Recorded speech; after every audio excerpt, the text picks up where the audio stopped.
সামনেই লোকসভা নির্বাচন, আর এই নির্বাচনের আগে সরগরম রাজ্য থেকে রাজনীতি। টায়ার জ্বালিয়ে পথ অবরোধ বিজেপির। গতকাল রাতে বীরভূমের পাইকড় থানার অন্তর্ভুক্ত জাজিগ্রাম এলাকায় বিজেপির পতাকা পুড়িয়ে দেওয়া হয়, এমনই অভিযোগ করেন বিজেপির কর্মীবৃন্দরা। তারই প্রতিবাদে আজ বিজেপির পক্ষ থেকে জাজিগ্রাম বাসস্ট্যান্ডে টায়ার জ্বালিয়ে ক্ষণিকের জন্য পথ অবরোধ করা হয়। তাদের দাবি, দোষীদের অবিলম্বে চিহ্নিত করে পদক্ষেপ নিতে হবে।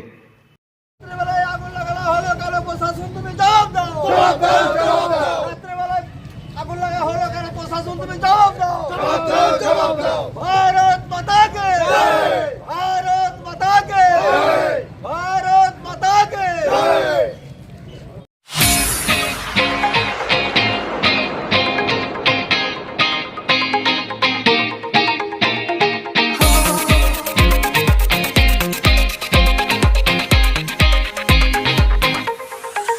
Oh